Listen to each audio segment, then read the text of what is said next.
नमस्कार। अब तक के सभी समाचारों को लेकर आपके साथ मैं हूं सुखवीर। आप देख रहे हैं आपका अपना चैनल भिवानी हलचल। सबसे पहले एक नजर आज की न्यूज हेडलाइंस पर।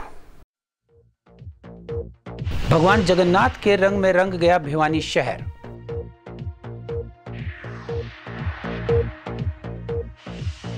लोकसभा चुनाव में कांग्रेस ने हर वर्ग को बरगलाया, कहा सुभाष बराला ने। जेजेपी सुप्रीमो अजय चौटाला व दुष्यंत चौटाला ने किया कार्यकर्ताओं को संबोधित।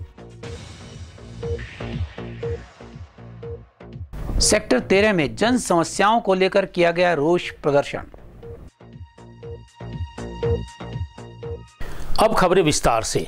भगवान जगन्नाथ रथ यात्रा समिति के द्वारा हर वर्ष की भांति इस वर्ष भी भिवानी में रथ यात्रा का आयोजन किया गया। समिति संचालक राजेश अत्री ने बताया कि रथ यात्रा में अनेक राजनीतिक नेताओं ने भाग लेकर भगवान जगन्नाथ, बलभद्र और माता सुभद्रा की पूजा अर्चना की। उन्होंने कहा कि समिति के द्वारा पिछले 13 वर्षों से भगवान जगन्नाथ की रथ यात्रा निकाली जा रही है। इस रथ यात्रा का अपना विशेष महत्व है। रथ यात्रा में भाग लेने वाले लोगों को जन्म मृत्यु से छुटकारा मिल जाता है। भिवानी में भगवान जगन्नाथ रथ यात्रा बड़ी धूमधाम से निकाली गई, जिसमें बड़ी संख्या में श्रद्धालुओं ने भाग लिया। उड़ीसा के पुरी में निकाली जाने वाली रथ यात्रा की तर्ज पर प्रति वर्ष की तरह इस यात्रा में प्रभु जगन्नाथ, उनके भाई बलभद्र और बहन सुभद्रा को रथ में विराजमान कर नगर के मुख्य मार्गों से रथ यात्रा निकाली गई। इस पावन अवसर पर वित्त मंत्री जेपी दलाल, पूर्व मंत्री किरण चौधरी, जिला भाजपा अध्यक्ष मुकेश गौड़, विधायक घनश्याम सराफ, डॉक्टर शिव शंकर भारद्वाज, खंड शिक्षा अधिकारी शिव कुमार, पूर्व प्राचार्य सुदेश शर्मा, आप नेत्री श्रीमती इंदु शर्मा व रोहतक से पधारे चरणजीत सिंह खट्टर, कमांडर सुनील शर्मा, डॉक्टर अनिल गौड़ व अनेक भक्तों ने भगवान जगन्नाथ के रथ को रस्सों से खींचा। भगवान जगन्नाथ रथ यात्रा समिति के अध्यक्ष राजेश अत्री ने आए हुए सभी भक्तों को अंग वस्त्र पहनाकर व प्रसाद देकर सम्मानित किया। संत श्री घनश्याम दास जी ने भगवान जगन्नाथ जी का पूजन किया व रथ पर विराजमान किया। रथ यात्रा संचालक डॉक्टर राजेश अत्री ने बताया कि यह यात्रा पिछले 13 वर्षों से लगातार भिवानी में भव्य आयोजन के साथ निकाली जा रही है।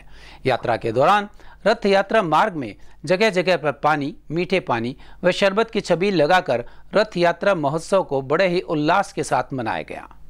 आप इधर आ जाओ। भगवान श्री जगन्नाथ जी की यात्रा का शुभारंभ जो है आज सुबह हो रहा है और ये भिवानी वालों के लिए बहुत ही शुभ अवसर है और बहुत ही जो है मेरी पूरी शुभकामनाएं हैं कि ज्यादा से ज्यादा लोग जो हैं ऐसे जो हैं प्रोग्राम्स जो हैं उसके अंदर जुड़े, क्योंकि इससे आस्था बढ़ती है और इससे हमारी जो हिंदू संस्कृति है उसको जो है बढ़ावा मिलता है। और भगवान वहाँ पर जगन्नाथ जी का जैसे रथ खींचा जाता है पूरी तरह से विधिवत, वो पूरा का पूरा काम यहाँ पर ये पूरी संस्था जो है हमारे बॉक्सर साहब और हमारी बहन जी राजेश अत्री जी से जो शुरुआत हुई है, इनको मैं बहुत बहुत मुबारक देती हूँ। और भिवानी शहर तो छोटी काशी वैसे ही माना जाता है और इतना यहाँ पे प्रभु का नाम है और मंदिर है। भिवानी शहर में भगवान जगन्नाथ जी की यात्रा है, उसके मद्देनजर यहाँ पे लोग इकट्ठे हुए हैं और थोड़ी देर में 10-15 मिनट में रथ की शुरुआत हो जाएगी और जैसे जैसे रथ आगे बढ़ेगा श्रद्धालु उससे भी आगे बढ़ेंगे। ये तो सबका आज्ञा यहाँ आने का, किरण चौधरी जी हो, जयप्रकाश दलाल जी हो, सबने अच्छी बात है यहाँ के अपनी आस्था प्रकट की, उनका मैं कोटि कोटि धन्यवाद। भगवान जगन्नाथ जी की ये रथ यात्रा भिवानी शहर में 13वां जो महोत्सव मनाया जा रहा है और बड़ी धूमधाम से इस महोत्सव में सारा भिवानी शहर सम्मिलित होता है। और आज जो है हमारे वित्त मंत्री श्री जेपी दलाल जी और मैडम किरण चौधरी जी भी आकर के भगवान जगन्नाथ जी के पवित्र रथ के रस्सों को खींच करके जो है इन यात्रा का शुभारंभ किया और पूरा भिवानी शहर बड़े इस अवसर का बड़ा बेसब्री से इंतजार करता है और बहुत लोगों में उत्साह होता है और पूरी जगन्नाथ की यात्रा की तर्ज के ऊपर ही भाजपा आगामी विधानसभा चुनाव में हरियाणा में 60 सीटें जीतकर स्पष्ट बहुमत के साथ सरकार बनाएगी। भिवानी के भाजपा कार्यालय में पत्रकारों को संबोधित करते हुए राज्यसभा सदस्य सुभाष बराला ने बताया कि उनके द्वारा प्रत्येक जिले में जाकर संगठन पदाधिकारियों के साथ आगामी समय में प्रत्येक गाँव में बूथ लेवल पर भी बैठकों का आयोजन किया जाएगा। वहीं उन्होंने कहा कि नेहरू जी के बाद नरेंद्र मोदी ने तीसरी बार प्रधानमंत्री बनकर एक रिकॉर्ड स्थापित किया है। इस अवसर पर भाजपा जिला अध्यक्ष मुकेश गौड़ ने भी अपने विचार व्यक्त किए।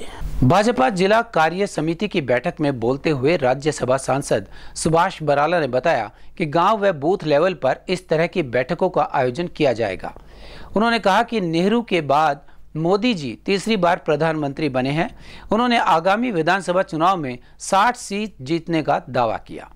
कांग्रेस पार्टी पर आरोप लगाते हुए कहा कि कांग्रेस ने किसान, मजदूर व महिलाओं को बरगलाने का कार्य किया है।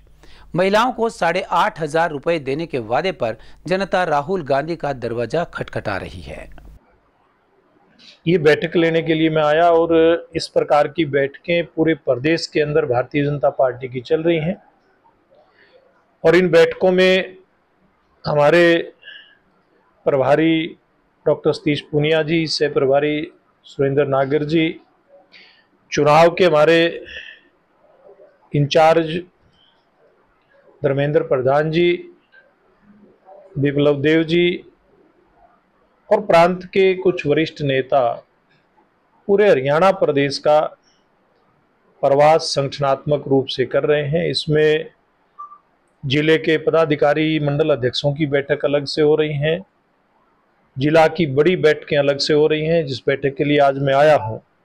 और इन्हीं बैठकों में हम इस प्रकार की मंडल की बड़ी बड़ी बैठकें अगले एक सप्ताह के अंदर हों, इस बात का आग्रह कार्यकर्ताओं से कर रहे हैं। चुनाव होगा,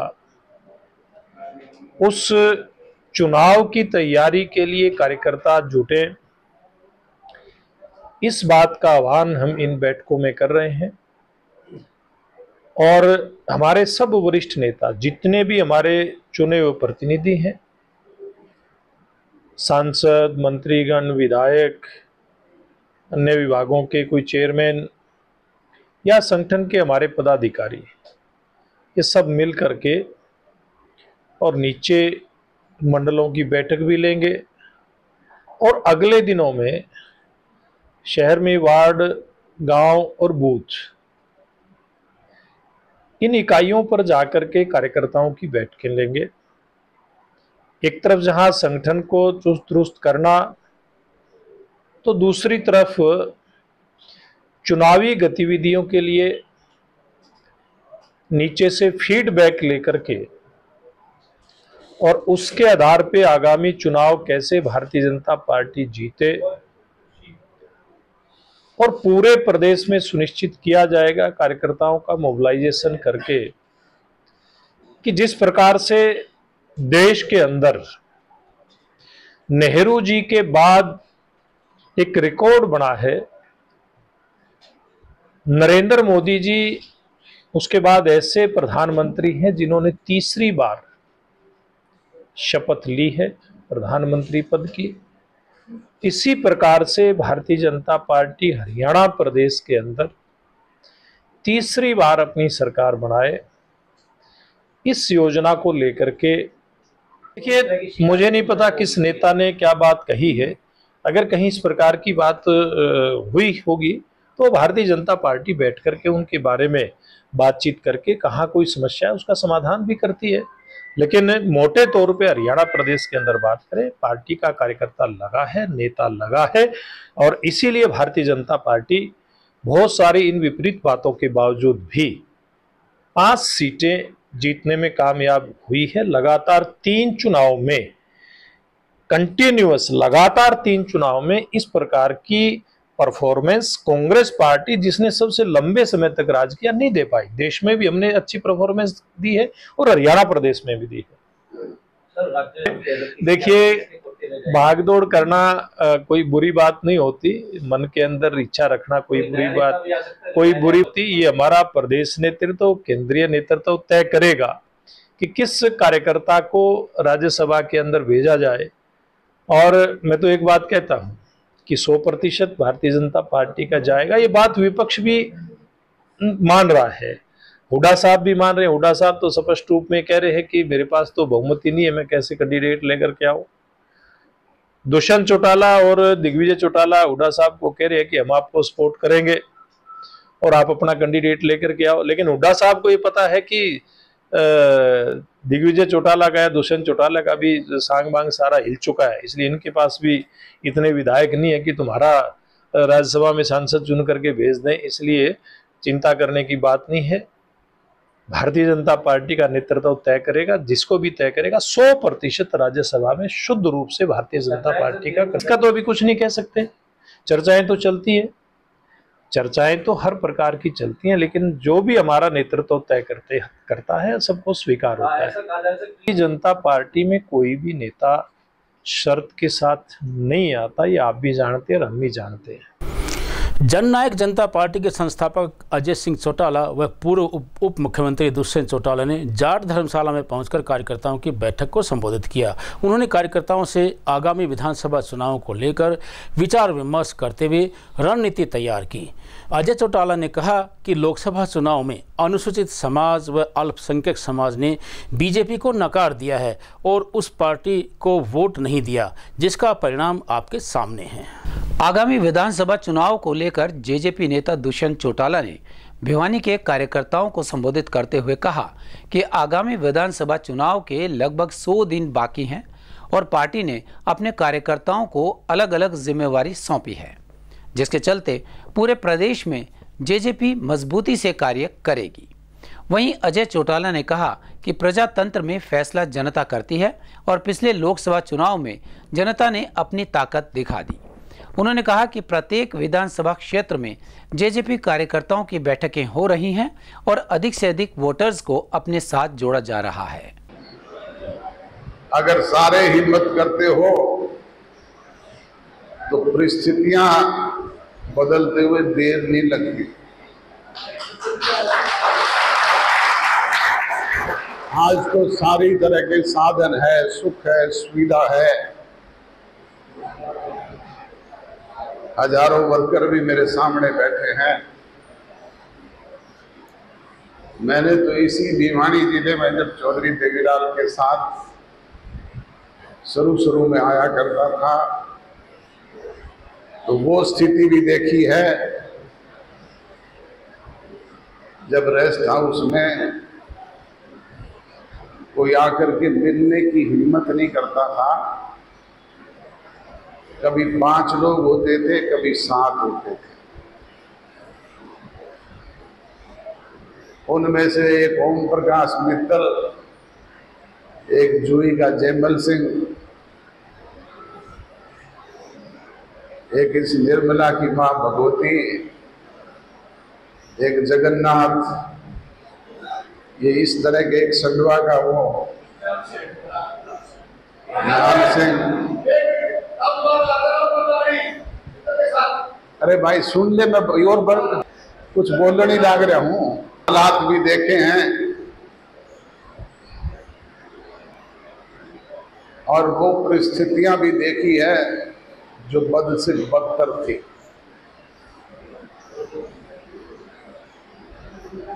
आप में से बहुत सारे लोगों को याद होगा 1972 का चुनाव। मेरा तो सन 1961 का जन्म है। हरियाणा बना जब मैं 5 साल का था और वो चुनाव हुआ तब 11 साल का। वो जब चुनाव हुआ, चौधरी देवीलाल जी ने तोसाम से चुनाव लड़ा था, आदमपुर से चुनाव लड़ा था, मेरे बड़े दादाजी चौधरी साहब राम ने रोड़ी से चुनाव लड़ा था। इस तरीके से किसी को कहीं से इंडिपेंडेंट लड़ाया था, किसी को किसी संगठन से लड़ाया था। आपको ध्यान होगा कहीं विशाल हरियाणा पार्टी के कुछ लोग जीत करके आए थे, कुछ इंडिपेंडेंट जीते थे, पर जो हमने लड़ाए थे वो सारे सोपड़ा साफ हो गए। चौधरी देवीलाल भी हारे, चौधरी साहब राम भी हारे, सब कुछ मामला साफ। चुनाव हारने के बाद यही प्राय स्थिति थी, इससे भी बुरी स्थिति थी। और उस चुनाव के तुरंत बाद एक राज्यसभा का चुनाव भी था। जिस तरह आज राज्यसभा का चुनाव है ना, इसी तरह उस टाइम भी एक राज्यसभा का चुनाव आ गया। वो 17 एमएलए जो जीत करके आए थे, वो इकट्ठे होकर के चौधरी देवीलाल के पास एमएलए हॉस्टल चंडीगढ़ में आए। बोले, चौधरी देवीलाल जी हिम्मत करो, राज्यसभा का चुनाव लड़ दो, अपनी हार भी उतर जाएगी, आप राज्यसभा में पहुंच जाओगे। वो बोले, पहुंच कैसे जाएंगे, आदमी तो 17 है। बोले, जी कुछ बिकाऊ माल है।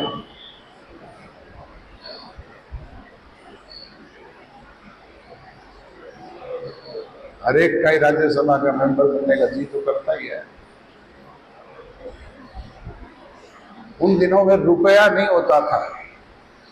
आज तो कई बार सेठों के बीच में बैठ करके बात करते हैं तो ये करोड़ को भी कह देते हैं 1 रुपया। पर उन दिनों में मारा जब डालते थे तो वो उसे एक गड़े सड़े रुपए की एक डालते थे। कोई बड़ा चौधरी होया करता, वो 5 की डाल दिया करता। हर कोई थारा बनारसी दास जैसा सेठ था, वो 10 की डाल दिया करता। इससे ज्यादा स्थिति नहीं थी। उन हालातों में चौधरी देवीलाल जी ने अपने यारों से, प्यारों से, रिश्तेदारों से, यार दोस्तों से, किसी से कर्ज लेकर के, किसी से उधार मांग करके उन दिनों में 70 लाख रुपए इकट्ठे किए। 70 लाख इकट्ठे तो इसलिए किए थे कि राज्यसभा में वो बिकाऊ माल है, उसने खरीद जाएंगे और चुनाव जीत जाएगा। वो 70 लाख भी गए और वो चुनाव भी गया। विधानसभा का चुनाव भी हारे, राज्यसभा का चुनाव भी हारे।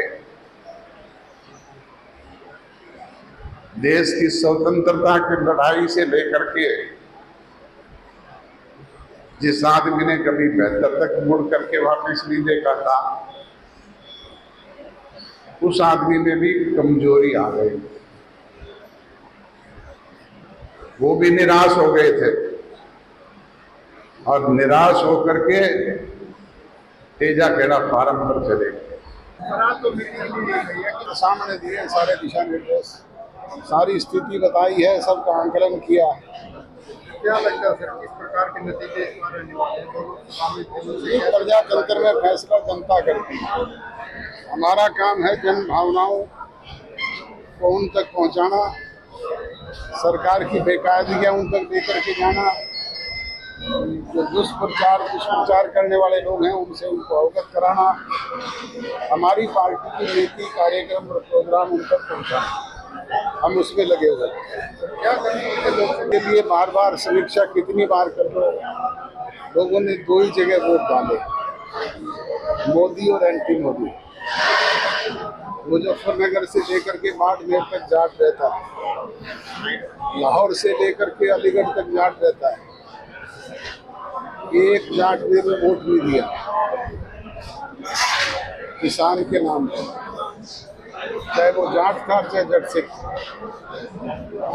सभी एससी कम्युनिटी के लोगों ने और माइनॉरिटी के लोगों ने एक निर्णय कर लिया और एक वोट नहीं दिया। यही परिणाम आपके सामने है। मैंने अंतिम समय में यही तो बताया है कि काम कुलदीप बिश्नोई ने किए थे, काम राव नरेंद्र सिंह ने किए थे, काम सरुति चौधरी ने यहाँ किए थे, काम तो मैंने बतेरे किए थे। आपको खुद को पता है, वोट काम के नहीं होते, वोट लगा के होते हैं, राजनीतिक बदलाव के। 60 सीटों से जीतेंगे भूपेंद्र हुड्डा, ये कह रहे हैं 60 सीटों से जीतेंगे। मैंने बताया तो है कि चौधरी रणधीर सिंह का राज थोड़ा ही है, ये प्रजातंत्र है, फैसला लोगों ने करना है और उनके हाथ में तो अपनी टिकट का जुगाड़ भी कोई, वो भी मांग के लानी है उसने। तो जो देने वाला था छाती ठोक के 400 की बात करता था, वो 400 पार वाला खा गया। जिला स्तर पर पार्टी संगठन की बैठकें आगामी विधानसभा की रूपरेखा के लिए करी जा रही है और उसके अंदर कैसे विधानसभा की लड़ाई आगे मजबूती से कार्यकर्ता साथी लड़े, डॉक्टर साहब ने उसके दिशा निर्देश भी दिए और मैं मानता हूं कि 100 दिन का जो लक्ष्य डॉक्टर साहब ने स्थापित किया है, एक परिवर्तन प्रदेश में सभी कार्यकर्ता मिलकर लाने का काम करेंगे और बदलाव जो प्रदेश को मजबूती से कैसे आगे बढ़ाया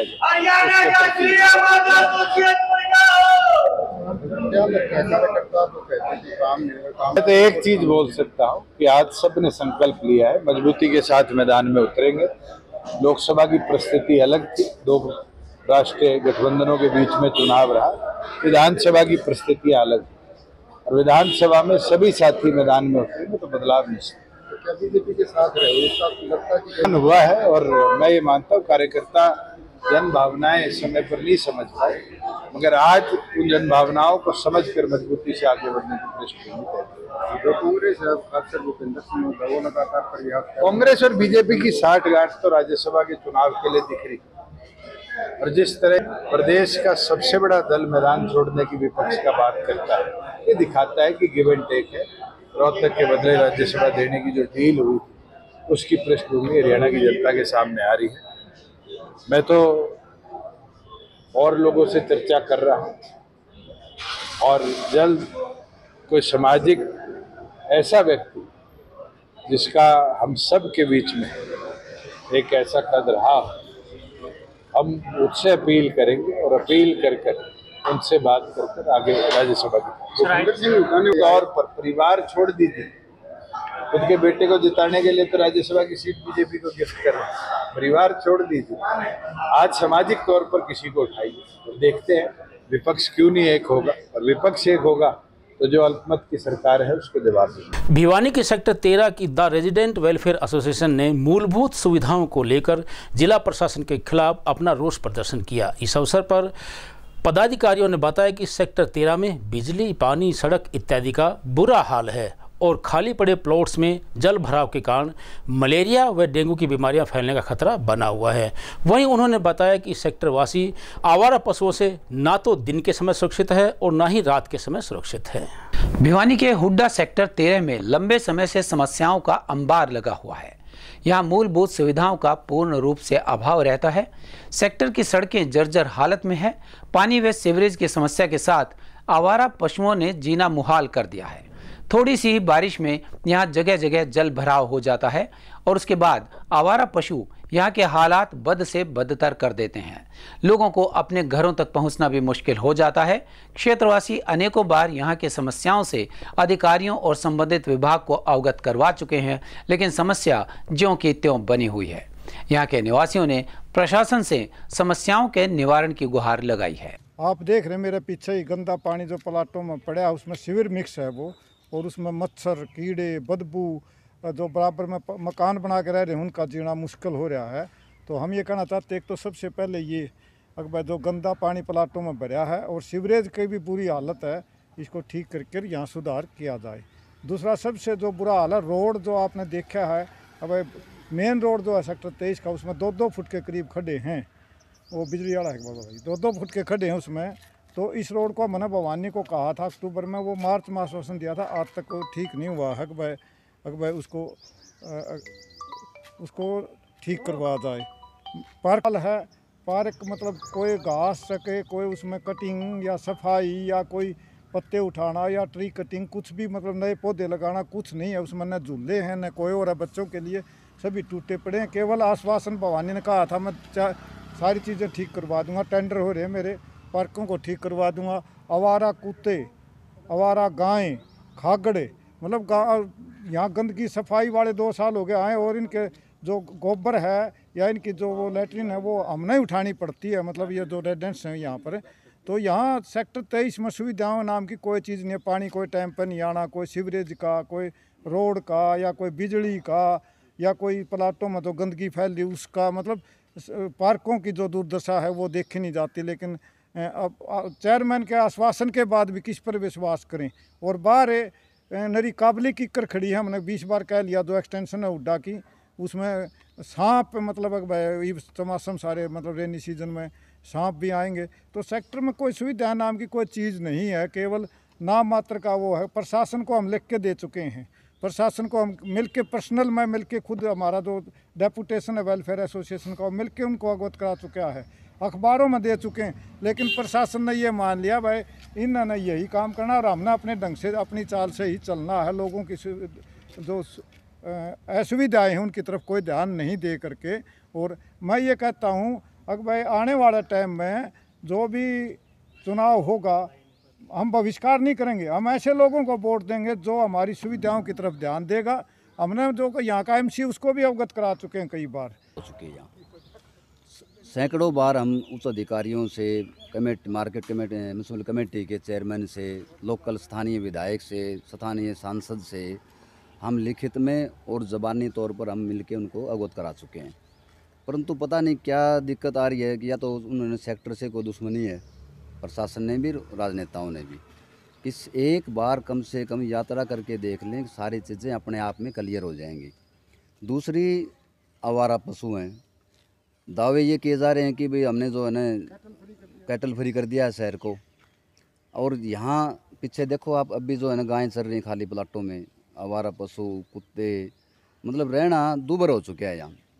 तीसरा, अब बिजली की समस्या देखो, तार झूल रहे हैं हर गली में, किसी भी गली में चले जाओ तार झूल रहे हैं हवा में। रोज़ फॉल्ट होना, रात को 10 बजे 11 बजे लाइट चली जानी, 3-3 बजे तक हम टेलीफोन करते हैं तो उनका टेलीफोन भी उठाना जो है ना उनको दुश्वार लगता है। कम से कम टेलीफोन बात कर लें कि भाई क्या दिक्कत है, समाधान तो होगा ना होगा वो तो भविष्य की बात है। कम से कम हमारा नागरिकों का यहाँ वो कॉल भी नहीं सुनना पसंद करते। 24 घंटे का दिन होता है, उसमें से 12, 15, 25 तक कट लगते हैं यहाँ पर। और नाम है सेक्टर, हुड्डा इसका मालिक है। आजकल कुछ हिस्सा इसको जो है ना म्यूनसिपल कमेटी को दे रखा है। चेयरमैन साहब को हमने बुलाया, एक एक गली में घुमा दिया हमने, पार्कों की दुर्दशा दिखाई, रोडों की दुर्दशा दिखाई, बिजली के खंभों की तारों की दुर्दशा दिखाई, आवारा पशुओं की दिखाई। गंदगी का आलम ये है कि हमें तो ये समझ में नहीं आ रहा कि हो क्या रहा है इस भिवानी शहर में।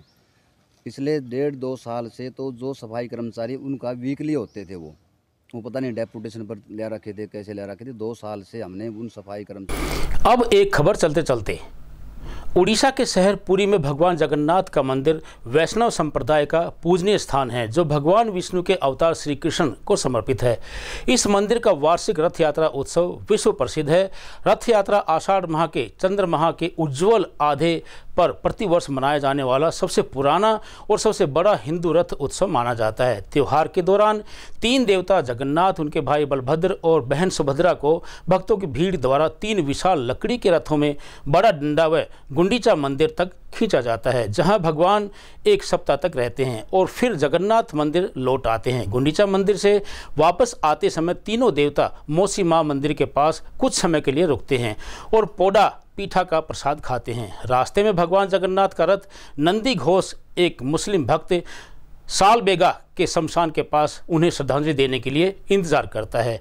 देवताओं को पूरी शहर की सड़कों पर ले जाया जाता है ताकि हर कोई उनका आशीर्वाद ले सके। भक्तों का यह भी मानना है कि अगर वे इस उत्सव में पूरी श्रद्धा से हिस्सा लेते हैं तो वे जन्म और मृत्यु के चक्र से मुक्त हो जाते हैं। मुसलमान भी इस त्यौहार को मनाते हैं। भगवान विष्णु को जगन्नाथ के रूप में ब्रह्मांड का स्वामी कहा जाता है। वे विष्णु भगवान के 8वें अवतार भगवान कृष्ण के रूपों में से एक हैं। यह एकमात्र मंदिर है जहाँ कृष्ण को उनके भाई बहनों के साथ पूजा जाता है। ऐसा माना जाता है कि भगवान विष्णु जी ने जब शरीर के त्याग करने के बाद उनका अंतिम संस्कार किया गया तब शरीर के एक हिस्से को छोड़ उनका सारा शरीर पंचतत्व में मिल गया। कहते हैं कि भगवान श्री कृष्ण का दिल उस दौरान धड़क रहा था जो आज भी भगवान जगन्नाथ की प्रतिमा के अंदर सुरक्षित है। माना जाता है कि भगवान जगन्नाथ मंदिर में परछाई कभी दिखाई नहीं देती और न ही परछाई जमीन पर पड़ती है। कहा जाता है कि मंदिर के ऊपर कोई भी पक्षी या हवाई जहाज नहीं उड़ता है। इसके अलावा जिस दिशा में हवा चलती है, पूरी मंदिर पर लगा हुआ झंडा उस दिशा के ठीक विपरीत फहरता है। कहा जाता है कि गरुड़ पक्षी, जिन्हें पक्षियों का राजा माना गया है, वह खुद भगवान की देखरेख करते हैं। और अंत में फिर से एक नज़र आज की न्यूज़ हेडलाइंस पर। भगवान जगन्नाथ के रंग में रंग गया भिवानी शहर।